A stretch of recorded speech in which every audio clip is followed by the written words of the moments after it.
Sri Kuberan TV நேயர்களுக்கு astro KS ஐயங்காரின் பணிவான நமஸ்காரங்கள். வார பலன் 19/2/2024 இருந்து 25/2/2024 வரை உண்டான வாரத்திற்கு என்னென்ன பலன் மேஷம் முதல் மீனம் வரை அப்படின்றத பார்ப்போம். முதல்ல இந்த வாரத்தினுடைய கோல்சாரம் என்ன, அதற்கு பிறகு இந்த வாரத்தில் வரும் விசேஷ நாட்கள் என்ன, இந்த வாரத்தில் இருக்கக்கூடிய சந்திராஷ்டம ராசிகள் என்னென்ன அப்படின்றத வரிசைப்படுத்தி பார்க்கலாம்.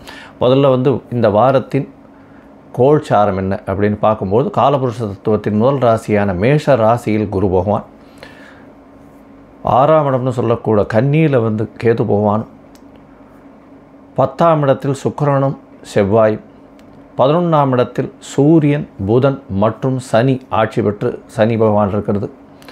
12ஆம் இடம்னு சொல்லக்கூடிய மீனத்தில் ராகு பகவான் இருக்கார். இந்த வாரத்தில் அதிவேகமாக செல்லக்கூடிய கிரகம் அப்படின்னு சொல்கிற சந்திர பகவான் இந்த வாரத்தில் மிதுன ராசியில், அதாவது மிருகசீரிஷ நட்சத்திரம் 3ஆம் பாதத்தில் ஆரம்பித்து சிம்ம ராசி உத்தர நட்சத்திரம் வரலும் போகிறார். இந்த வாரத்தில் பார்த்தேனால் பல மாற்றங்கள் நிகழப்போகிறது. இந்த வாரத்தில் வரக்கூடிய நல்ல விசேஷ நாட்கள் என்ன அப்படின்னா, 20ஆம் தேதி அன்னைக்கு ஏகாதசி, அதாவது சுக்லபக்ஷ ஏகாதசி திதி, மாசி மாதத்தில் இது ஜெய ஏகாதசி அப்படின்னு பேர்.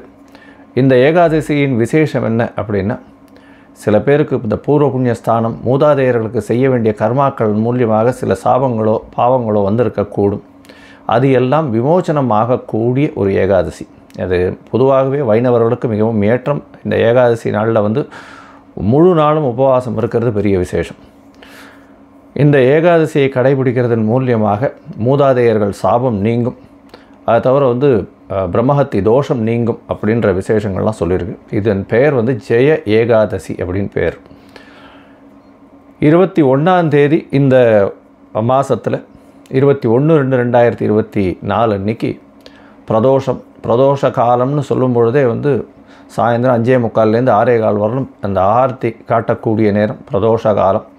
பிரதோஷத்தில் விரதம் இருந்து பிரதோஷ கால பூஜை முடிச்சுட்டு போய் சாப்பிட்றது விசேஷம். இந்த பிரதோஷத்துக்கு வேண்டின்னு பண்ணக்கூடிய காரியங்கள் அனைத்தும் வெற்றி பெறும் அப்படின்னு சொல்லக்கூடியது. சிவன் கோயில்கள் அனைத்திலும் பெரிய விசேஷமாக நடத்தக்கூடிய ஒரு விஷயம் இந்த பிரதோஷ காலம்.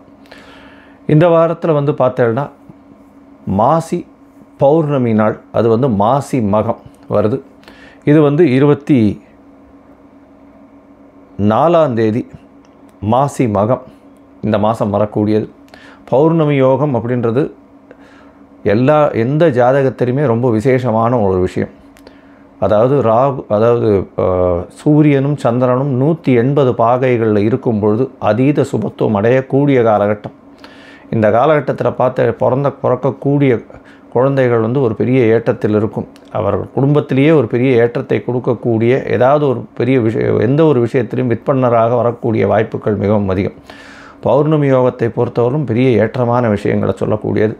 அதீத சுபத்துவம் அடையக்கூடியது. சந்திர பகவான் அதன் மூலியமாக நல்ல ஒரு ஏற்றம் கிடைக்கும். அதிக ஒளி கிடைக்கிறதுனால நல்ல ஒரு ஏற்றம் கிடைக்கும். அவர் இருக்கும் இடத்தை வைத்து பெரிய ஏற்றம், அதாவது பிறந்தக்கூடிய குழந்தையின் லக்னத்திலிருந்து அவர் இருக்கக்கூடிய இடம் பெரிய ஏற்றத்தை கொடுக்கக்கூடியதாக இருக்கும்.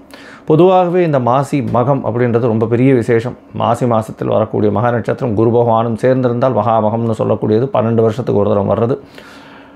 இப்போ மாசி மகம், ஏன்னா மாசி மாதம்னு சொல்லும் பொழுது கும்ப மாதத்துக்கு கும்பத்துக்கு சம சப்தமத்தில் சந்திர பகவான் வரார். மக நட்சத்திரத்தில் வரும்போது இந்த மாசி மக பௌர்ணமி வருது. இது ஒரு பெரிய விசேஷமான நாள். இந்த வாரத்தில் பார்த்தேனால் எந்தெந்த ராசிக்காரர்களுக்கு சந்திராஷ்டமம்னு பார்த்தோமே ஆனால், விருச்சிகம், தனுசு மற்றும் மகரம், இந்த 3 ராசிக்காரர்களுக்கு சந்திராஷ்டம காலம். சந்திராஷ்டம காலம்னா உங்களுடைய பிறந்த ராசியிலிருந்து 8ஆம் இடத்தில் சந்திர பகவான் மறையும் பொழுது சந்திராஷ்டம காலம்ன்றது சொல்கிறோம். உடல் நலத்தில் சற்று தொய்வு ஏற்படும், மனக்கலக்கங்கள் வரும், ஸ்ட்ரெஸ்ஸு கொஞ்சம் அதிகமாக இருக்கும். ஏன்னா சந்திர பகவான் மதிகாரகன். அவர் மறைந்து இருக்கக்கூடிய காலகட்டத்தில் மதி மயங்கக்கூடுன்றதுனால புதிய முயற்சிகள் வேண்டாம், வெளியூர் வெளிமாநில பிரயாணங்கள் வேண்டாம்னு சொல்கிறோம். ஒருவேளை பண்ண வேண்டிய கட்டாயத்தில் இருந்தீர்களானால் அருகில் இருக்கக்கூடிய இந்த சிவன் கோவில்லையோ இல்லை விநாயகர் கோவில்லையோ அல்லிப்பூ, வெள்ளை அரளி இதெல்லாம் வாங்கி கொண்டு போய் கொடுத்துட்டு வர்றதன் மூலியமாக சந்திராஷ்டமத்தின் தாக்கம் குறையும் அப்படின்றத சொல்கிறோம். சரி, இந்த வாரம் மேஷம் முதல் மீனம் வரை எப்படி இருக்குது அப்படின்றத பார்ப்போம். அதாவது 19/2/2024 26 5/2/2024 வரை உண்டான காலத்தில் உங்களுக்கு என்ன காண்டாக்ட் பண்ணணும், அதாவது அஸ்ட்ராலாஜிக்கல் கன்சல்ட் தேவைப்படுமாயின் என்னுடைய மொபைல் நம்பர் ஸ்க்ராலிங்கில் போயின்னு இருக்கு. உங்களுக்கு வேணும்னா எனக்கு ஃபோன் பண்ணுங்க, உங்களுக்கு அப்பாயின்மெண்ட் தரேன். உங்களுடைய date, time, place of birth அனுப்பிச்சிங்கன்னா லக்ன சந்தி, ராசி சந்தி இல்லைன்னா பாத சந்தி ஏதாவது இருக்கான்றதை பார்த்துட்டு உங்களுடைய தசா புக்தி அந்தரம் சூக்ஷ்மம் இதை பார்த்துட்டு அதற்கு பிறகு இன்றைய கோல்சார பிரகாரம் உங்களுடைய பிரச்சனைகள் என்ன, அதற்குண்டான தீர்வு என்ன, எளிய பரிகாரங்கள் என்ன செய்யலாம் அப்படின்றத பற்றி நான் விரிவாக உங்களுக்கு சொல்கிறேன். அதுக்குண்டான கட்டணம் என்னன்றதையும் அதில் சொல்கிறேன். சரி, இப்போது மேஷம் முதல் மீனம் வரை 19/2/2024 25/2/2024 வரை உண்டான பலன்களை மேஷம் முதல் மீனம் வரை மேஷம், அஸ்வினி, பரணி, கிருத்திகை இந்த 3 நட்சத்திரம் 9 பாதங்களை கொண்ட ராசி. ராசியின் அதிபதி அப்படின்னு சொல்லக்கூடிய செவ்வாய் பகவான் 10ஆம் இடத்தில் உச்சம் பெற்று போயிருக்கிறது பெரிய விசேஷம். இவ்வளவு நாளாக மேஷராசிக்காரர்களுக்கு சிறு சிறு தொல்லைகள், மிகுந்த தொல்லைகள் அவருடைய தொழிலில் இருந்துருக்கும். இப்போ கொஞ்சம் கொஞ்சமாக சொந்த தொழில் பண்ணுறவாளுக்கெல்லாம் ஒரு ஏற்றம் கிடைக்கக்கூடிய காலகட்டம். அதுவும் வந்து ரியல் எஸ்டேட் பண்ணுறவா, அது தவிர சுக்கிரனோட சம்பந்தத்தில் இருக்கிறதுனால பால் வர்த்தகம் பண்ணுறவா, பால் பல பொருட்களுடைய சேர்ந்து பண்ணுறவங்க, அதை தவிர இந்த மாதத்தில் பார்த்தாலேனால் அரசு, அதை தவிர அரசாங்க உத்தியோகம் பண்ணுறவங்க, அதை தவிர வந்து இந்த மருத்துவம் சார்ந்த துறை, மருத்துவ உபகரணங்கள் விற்பவர்கள், இவர்களுக்கெல்லாம் வந்து பெரிய ஏற்றம் கிடைக்கும். அது தவிர இந்த சமையல் கலை வல்லுநர்களுக்கு பெரிய ஏற்றம் கிடைக்கக்கூடிய காலகட்டமாக இருக்குது.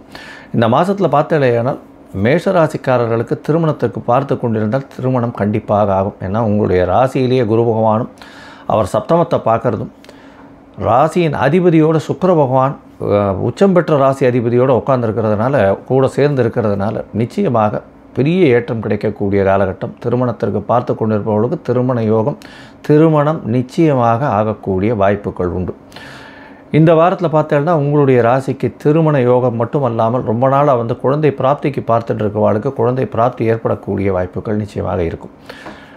இந்த வாரத்தில், அதாவது 19/2/2024 பார்த்ததில் இருந்தால் இதிலிருந்து 25/2/2024 வரலும் உண்டான நாட்களில் சந்திர பகவான் உங்களுடைய ராசிக்கு 3ஆம் இடத்துல இருக்கார். 3ஆம் இடத்துல 21ஆம் தேதி காலை ஒரு 8-8:30 மணி வரலும் இருக்கார். இந்த காலகட்டத்தில் நல்ல பெரிய ஏற்றம் இருக்கும். உங்களுடைய முயற்சிகள் அனைத்தும் வெற்றி பெறக்கூடிய காலகட்டமாக இருக்கும். இருந்தாலும் தாயின் உடல்நிலையில் சற்று பின்னடைவு இருக்கக்கூடிய காலகட்டம்.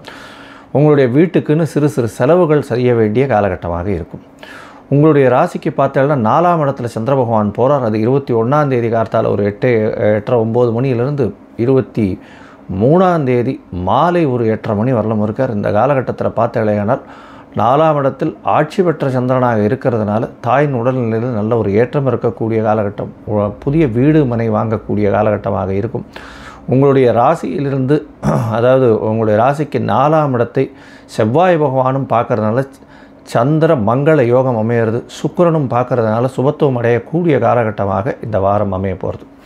இந்த வாரத்தில் உங்களுடைய ராசிக்கு 5ஆம் இடத்துல சந்திர பகவான் போகிறார். குரு சந்திர யோகம், கஜகேசரி யோகம் இருக்கக்கூடிய காலகட்டமாக இருக்குது. ரொம்ப நாளாக குழந்தைக்கு பார்த்து கொண்டு இருக்கக்கூடிய இளைஞர்களுக்கு குடும்பத்தில் குழந்தை பிராப்தி ஏற்படக்கூடிய வாய்ப்புகள் இந்த வாரத்தில் வருது. இந்த வாரத்தில் பார்த்தீங்கன்னா தொழிலில் அபரிமிதமான ஏற்றம் இருக்கும். பார்ட்னர்ஷிப் தொழிலில் மிகப்பெரிய ஏற்றம் கிடைக்கும். அது தவிர உங்களுடைய தொழிலில் அதீத லாபம் வரக்கூடிய வாய்ப்புகள் உண்டு. வெளிநாடு, வெளியூர், வெளிமாநிலம் செல்லக்கூடிய வாய்ப்புகள் உண்டு. புதிய வேலை கிடைக்கக்கூடிய வாய்ப்பு. 6ஆம் இடத்தில் இருக்கக்கூடிய கேத்து வந்து புதிய வேலையோ, வேலையில் பெரிய ஏற்றத்தையோ கொடுக்கக்கூடிய காலகட்டமாக இந்த வாரம் அமையிறது. இந்த வாரம் பார்த்தீங்கன்னா மேஷராசிக்காரர்களுக்கு பொதுவாகவே நல்ல ஏற்றமான வாரமாக இருக்குது.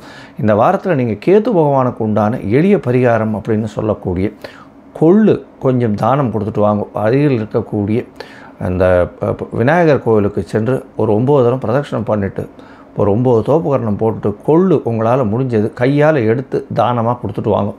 உங்களுக்கு கேதுவினால் ஏற்படக்கூடிய சிறு சிறு தடங்கல்களும் போய் நல்ல ஒரு ஏற்றத்தை கிடைக்கக்கூடிய வாரமாக இந்த வாரம் அமைகிறது. ஸ்ரீ குபேரன் டிவியை பார்த்தமைக்கு நன்றிகள். மேலும் இது போன்ற தகவல்களை தெரிந்து கொள்ள ஸ்ரீ குபேரன் டிவியை சப்ஸ்கிரைப் செய்யுங்கள். மறக்காமல் பெல் ஐக்கானை கிளிக் செய்யுங்கள்.